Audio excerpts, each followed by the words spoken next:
உன் வண்டிக்கு இன்ஜின் கிட்ட வந்துச்சு போ.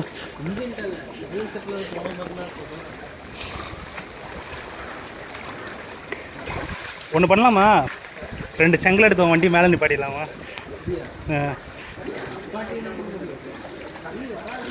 வராது, கொஞ்ச நேரம் கழிச்சு ஓடி வருவோம் பாரு. பிரச்சனை இல்லை, அது மேலே ஏறினாதான் பழைய பஞ்சாயத்து. அது உள்ள தண்ணி போகுதுடா நம்ம டேங்க் உள்ள. அதுதான் அவர் மோட்டர் போட வேணாம் சொன்னார். எது வந்தாலும் வெளியே வந்து குளிச்சுட்டு போங்க.